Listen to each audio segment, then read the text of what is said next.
How's it going, everyone? Nick from Comic Culture here. It is time for Nick at Night, my weekly non-spoiler comic book review show. I'm going to go over each and every book, tell you what I thought about it. Coming up next, stick around.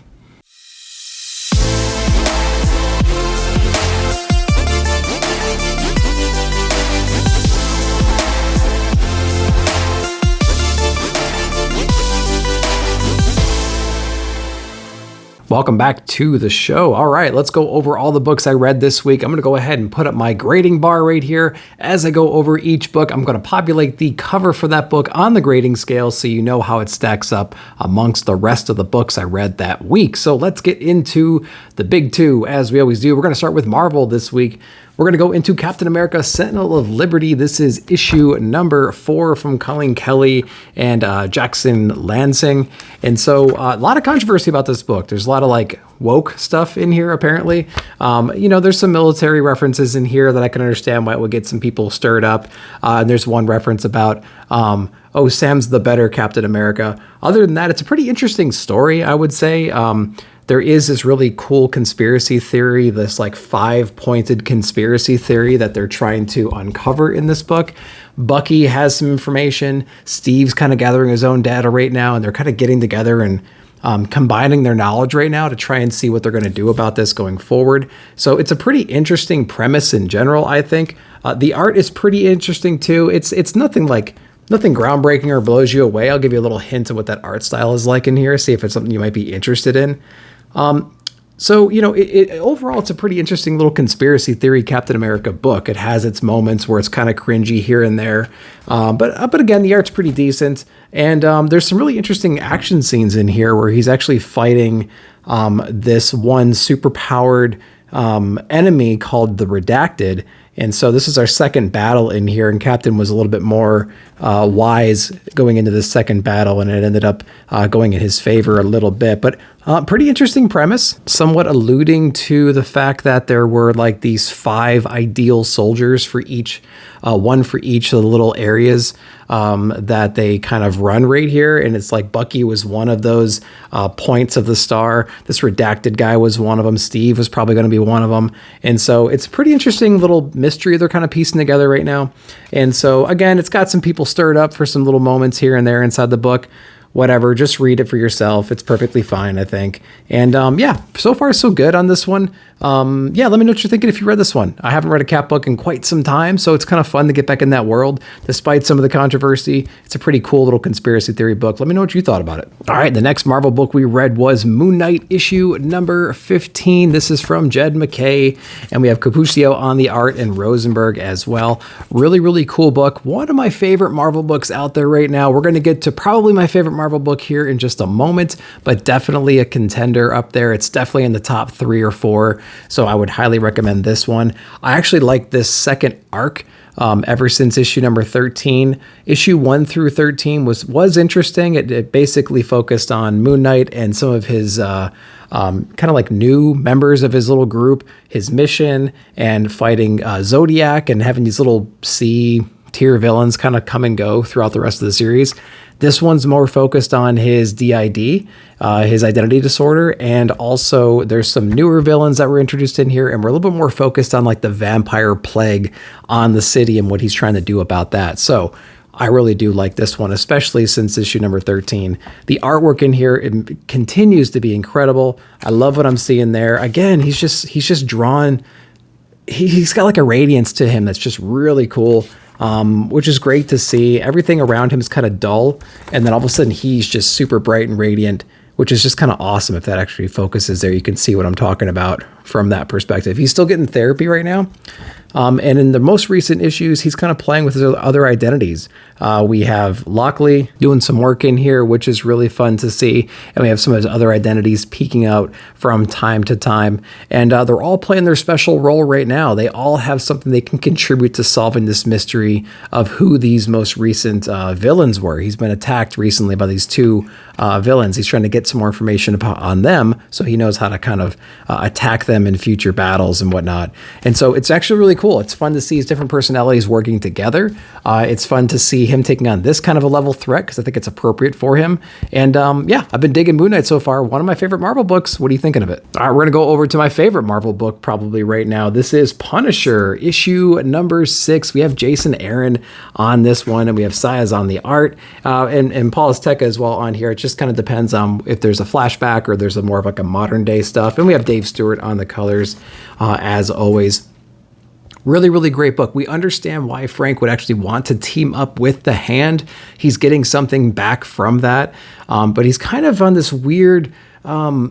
he's in this weird position right now where even if he didn't want to be in that situation, even if he wanted to escape, take on the Hand, maybe himself, destroy the Hand, he can't really because they have these weird resurrection protocols. There's like demons. There's a supernatural element going on here. And so we've seen him try to rebel a little bit, and we saw the consequences of those actions, and there's really nothing he can do. So he's trying to play a different game right now, I'm assuming. He's still trying to kind of get what he wants, getting what the Hand has been providing to him. And he's kind of playing by the rules still, but I feel like he's just trying to take out these big threats around him. The main one right now is Ares.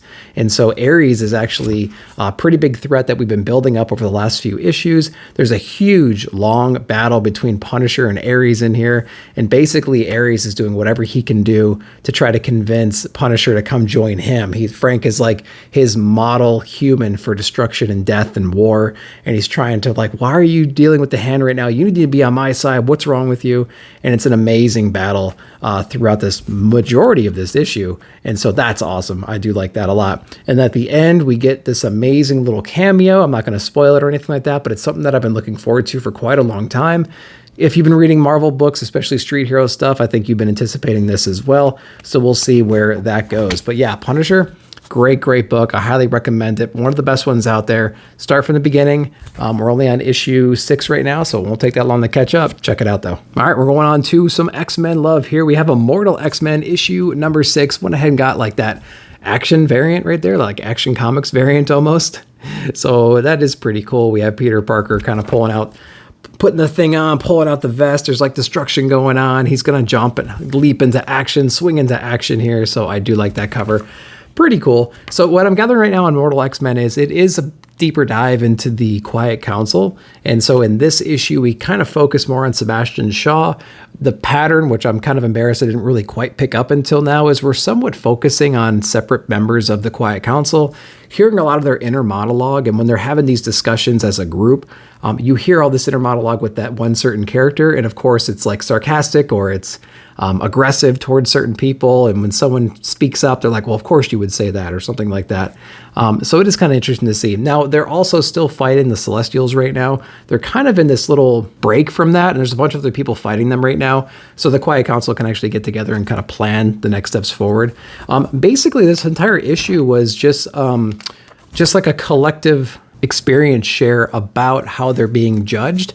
Being judged right now by the Celestials, by the Eternals, it's kind of a personal thing. You have this hallucination almost. I think it's almost like a hallucination, but it kind of picks someone that's personal in your life that you might have had some kind of big emotional attachment to, or maybe you failed them in the past or something like that. And it comes through as that kind of a person, and they judge you in that moment. So different characters kind of share their experiences, what it was like when they were judged. And so other people haven't gotten to that stage yet, or they can't remember it. So there's a lot of interesting memories. Emma Frost shares her experience in here. Destiny shares her experience. We get Exodus's experience in here too. And Sebastian Shaw really steps up and takes care of some business in this issue too, which I think is pretty cool. The ending of this issue, I think you need to be reading, I think it's Legion of X, if I'm not mistaken, to really kind of understand what the end of the story, or how impactful the end of the story is, because they introduced a character that I saw over there, but I stopped reading that run, so I don't quite know where that exactly went. So yeah, if you wanted to get a little bit more behind the scenes about what's happening on the Quiet Council, not necessarily on the front lines for this big battle, Immortal X-Men's a good place to jump in. It kind of focuses on one character at a time, but it does kind of touch base with everybody. And we're getting a little bit more behind the scenes of how this judgment occurs, which is kind of cool. So not a bad issue, but again, it's all wrapped into this whole big event right now. So, if you're not into that kind of stuff, maybe stay away from the X titles for a little while. But if you are, jump on in. It's a pretty good book. The last Marvel book we read this week was Alien. This is issue number 1.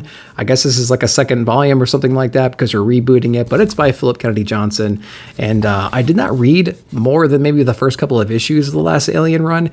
And I'm a little bit upset that I dropped because I heard a lot of guys and gals saying that it was actually pretty good, but we're going to jump in here and see what's up. The good news about this one is if you didn't read the other issues, or maybe you did, there is a little recap paragraph at the top in the very beginning up here, so you're not too lost. So you can read that and get kind of caught up to see where we are from here. But essentially, the U.S. government is out chasing these synthetics right now who've kind of used to work for the government. They got screwed over. They're living on their own right now in exile. And the U.S. government's coming back to get them because they're the only ones capable of performing this certain mission to go into this xenomorph-infested planet to get some kind of a resource to help save humanity. One of the planets in the colony is in duress right now. And so it's a little bit about who they are, their interaction with the government. We do get some xenomorph action at the very beginning of this book. It really doesn't mean a whole lot yet.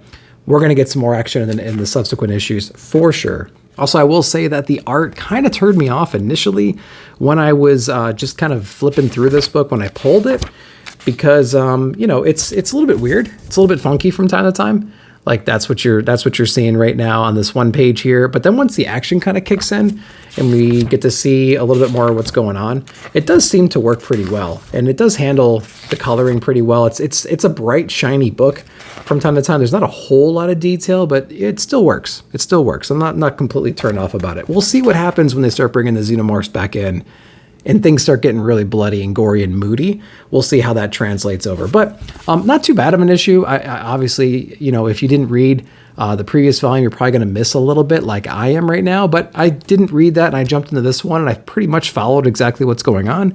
So if you didn't read the first one, you can jump into this one. I think you'll be fine. All right, we're going to jump over into some DC books first. We're going to start with Dark Crisis on Infinite Earths. This is issue number 4 from Joshua Williamson. And so if you're into the Crisis stuff, we're getting into the meat and potatoes of the Crisis event right now. If you were liking some of the little battles that were going on between the villains and the heroes that are trying to stand up and take place in the Justice League, we don't get a lot of that anymore. This is really more about the Crisis event, what it all means, who's really in control, what are the next steps. Some of the heroes kind of getting together. Barry's jumping back into action right now. We have a little bit of Pariah in here.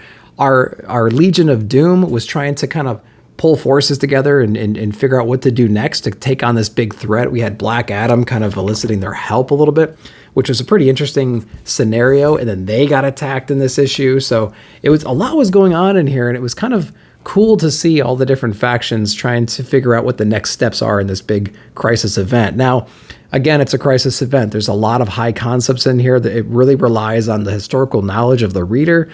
And if you know a lot about the Crisis events in general, they do kind of spoon feed you from time to time in here, which is helpful for people like me who maybe not have read all the different Crisis events.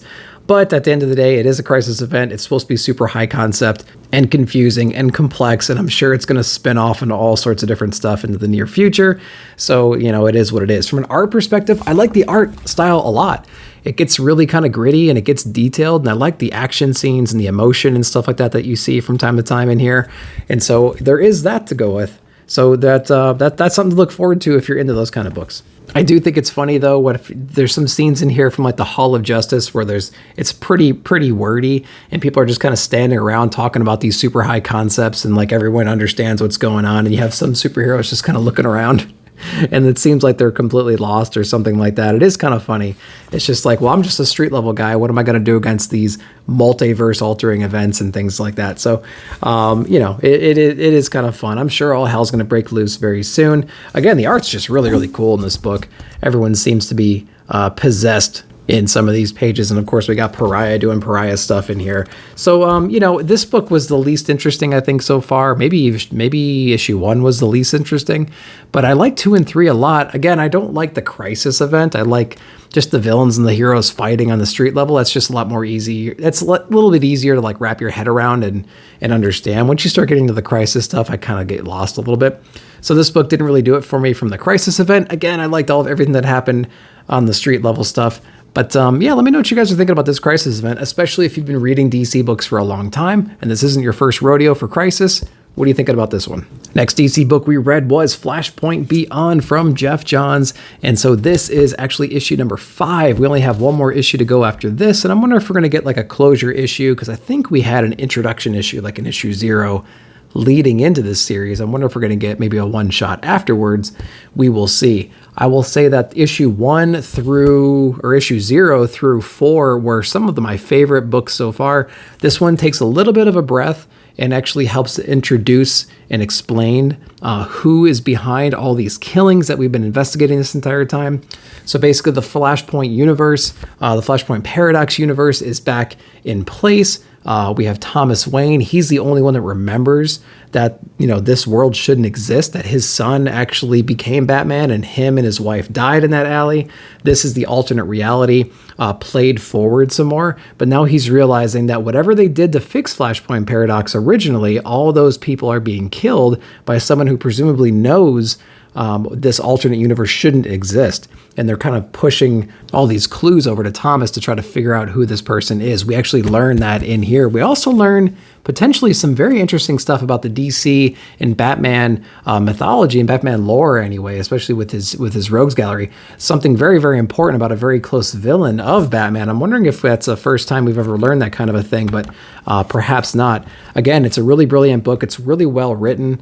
I like the puzzle that they have right now, and that all the different pieces just fit in perfectly. So it's a really, really good book. I highly recommend this book for any of you DC fans out there. If you didn't read Flashpoint Paradox, you can probably watch the animated movie and get the gist of it.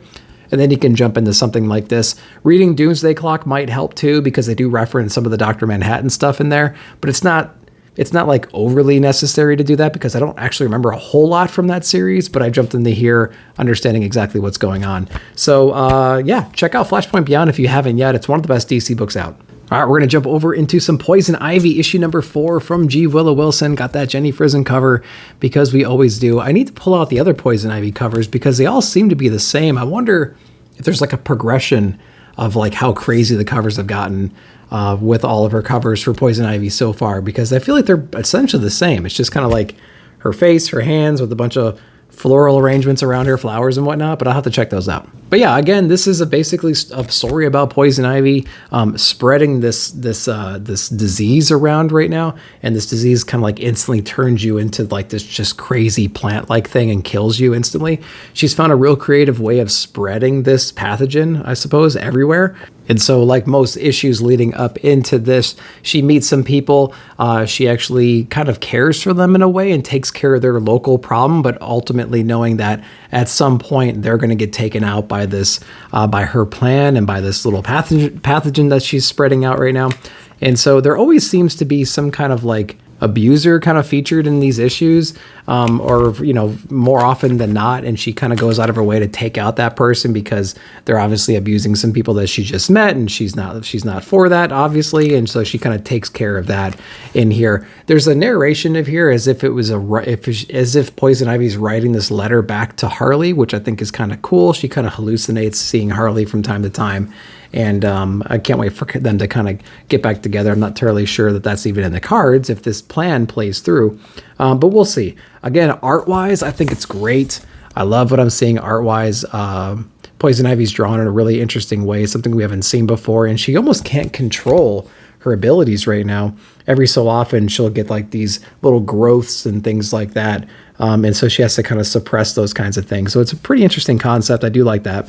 But overall, it's not a bad book. We're 4 issues in, and every issue seems to be fairly similar to the previous one. She's obviously heading somewhere to do some big final push to kind of infect the entire world, or as much as the population as she can possibly infect. And things are getting progressively worse. There might be some mysterious thing after her, the Green Man or something like that, which I thought was Swamp Thing, but apparently it's not. There's some Green Man after her too. So there's a couple things that they should explore, but they're not. They're kind of focusing on the relationship that she establishes with these strangers and like their local problem. And then she fixes that. And then we always get this little flashback about this other thing that might be happening on the side, this like B or C plot that might be going on. I want to see that stuff progress. It seems like we're kind of just rinse and repeating the same issues over and over again with just different people. But anyway, the art's pretty interesting. The overall story is interesting. It's just not going anywhere yet. But yeah, that's what's going on in Poison Ivy. If you're reading this one, let me know if I'm missing anything down below. All right, the last DC book we read this week was Batman 127 from Chip Zdarsky and Jorge Remendez. And oh my gosh, this is a brilliantly drawn book. I absolutely love it. It is very high action, fast-paced book. So if you like the tie-in stuff, it has that same pacing, I think. But I actually really like this story as well. It seems like Zdarsky really likes some of the deep cut stuff in here, because there's a version of Batman that they're exploring in this book who actually developed a contingency plan against Batman himself. Kind of like when, I think it was like the Omega Protocols or something like that, when Batman kind of had a contingency plan against everyone in the Justice League and Superman got really pissed off. And they basically asked him what was his contingency plan against himself. Well, his answer at the time was the Justice League, was Superman himself. But there's actually another plan in here called Failsafe, and we explain a little bit about what that is and who that is in this book and who actually created them.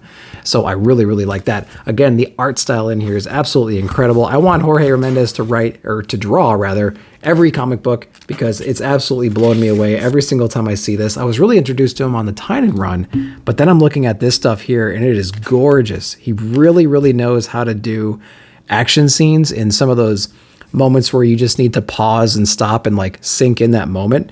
I'll give you an example of what that is here. So not only can you do like these kinetic panels down here and make everything really shiny and bright and just fast paced, but you can also do these menacing stares that you get right here where everything seems to slow down. And it just kind of, you take a moment to take a breath there in between all this action, and it really, really works.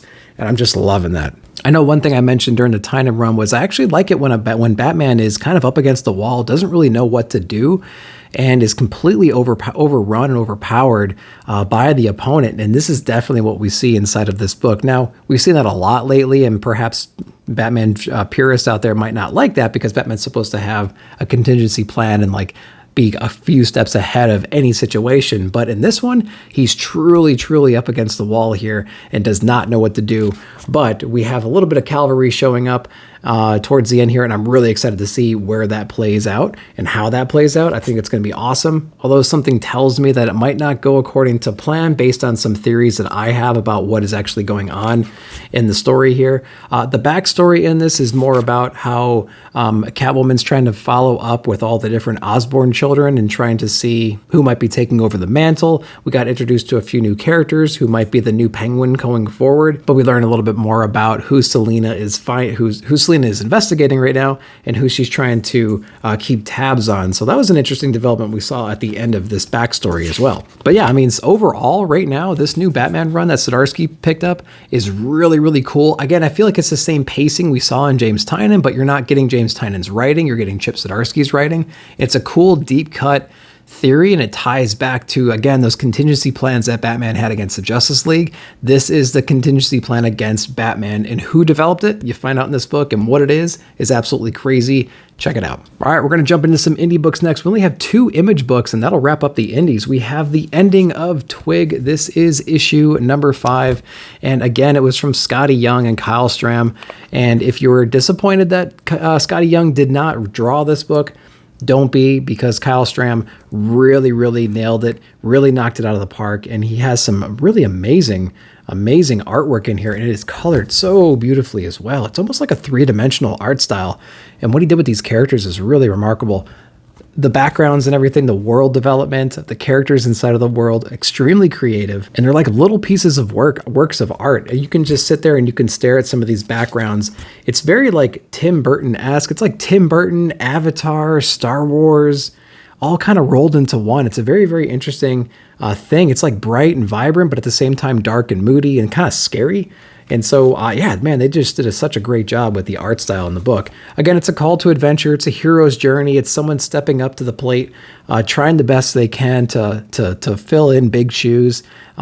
We essentially have this kind of creature named Twig. His father wanted this certain mission every year, or whatever it was, to help save the world. Once his father died, he has to take his place, and he's completely inexperienced, but he has a lot of willpower, kind of like a Kanto kind of a thing, to go out there and fulfill the mission. Of course, he runs into all kinds of issues he has to overcome, meets a whole lot of friends that help him along the journey, and collectively they get the job done. Now, a common theme in this book are kind of like these fast-paced, like travel montages that they go through. They seem to fill in some of the pages here with just trying to travel from zone to zone.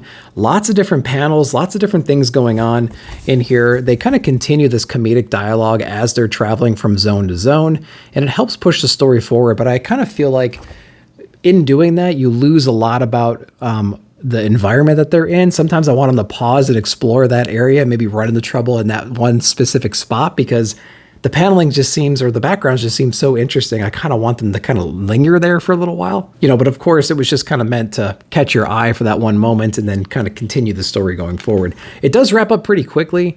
As you could imagine, if you've been reading this book, the pace of this book has been so quick right now that it kind of ends somewhat abruptly, or the pacing it's just so fast and all of a sudden it's already over. They do hint that there is going to be more Twig coming up soon. I would almost like to see this other person that they introduced towards the end of this book. I want to see kind of their point of view of the whole story. How did they get set on their journey? How did they know to go to this thing that Twig was preparing for them? What's the next steps there? I'm wondering if that's where we're going to go. I'd like to see that story play out. But yeah, if you read Twig, what did you think about it overall? I think it's just a cute, at some points dark, just a little call to adventure story. It's pretty interesting. The pacing is very fast. Dialogue is cute. The characters are really interesting. The art was absolutely amazing. Just a neat little book, 5-issue run. Let me know what you thought about it if you read it. Last book we read this week was Metal Society issue number 5 from Zach Kaplan. And I got to say, this was a great end issue that kind of wraps up the entire story that we've been given so far. Issues 1 through 4 made my top books of the month, and this did a really good job of kind of closing the story out. And I think it actually did it in one of the best ways possible, because every single issue, we've been learning a little bit more and more about the motivations and about the inner thoughts and desires and dreams of both of our contenders here. We had the human rising up. She has a lot to prove. Humans are kind of looked down to as lesser beings right now. Then we have on the robot side, there's actually this hierarchy of robots. This robot is like a builder, and he's kind of looked down upon. He's got his own struggles in their own society and their own structure. And they're both kind of being pushed from the different teams that they represent to really go forward and really demolish the next person. But there was a really interesting moment in the last issue, issue number 4, where they had a moment to connect in the ring, and they both kind of saw each other in each other, right? They both know that they're coming from very similar places. They're both not happy with where they are. They both want their side to be better, but they don't want to destroy the other side to get to that point. And so I think they both have this like shared humanity, which is really interesting, that kind of flourishes at the end of issue number 4 and rolls into issue number 5. And we do see the result of that towards the end of this issue, and it plays out in a real beautiful way. Everything leading up in the first half of this issue, leading into the second half of the issue, it's the big battle. It's the fight. It's the boxing match. It's whatever it is that we were promised and we were shown in the first issue. We see that all playing out in the first half of this book. And again, the art style in here is really incredible. There's this great fight montage. There's this big fight spreads right here, which is awesome. We get a couple different pages like this. We actually see a few different rounds in this issue, which I think is cool, because then you can see the momentum change from side to side. So it is awesome. I do like it. But as we know, with stories like this, sometimes that the ending might help bring people together, but it also kind of pushes other people away. There is a unifying event towards the end of here, but does it really unify everybody? I don't think so, but it pushes it into that direction. And so it's a good start. This was a great run. It's only 5 issues. Zach Kaplan does a really good job of making you root for both sides. You think you'd be on the human side. You're actually rooting for both. You don't really know how it's going to end. You don't know how or why it's going to end. And they do a really good job of making it just make sense. And it's a really satisfying ending, I think. Check out Metal Society. It's one of my favorite runs out there right now. All right, so that's everything I read this week. I hope you enjoyed that. Let me know what you read and what your favorite books were down below. But again, I appreciate you watching the video. Like, subscribe, share, hit that bell notification to be alerted of future videos. See you guys in the comments.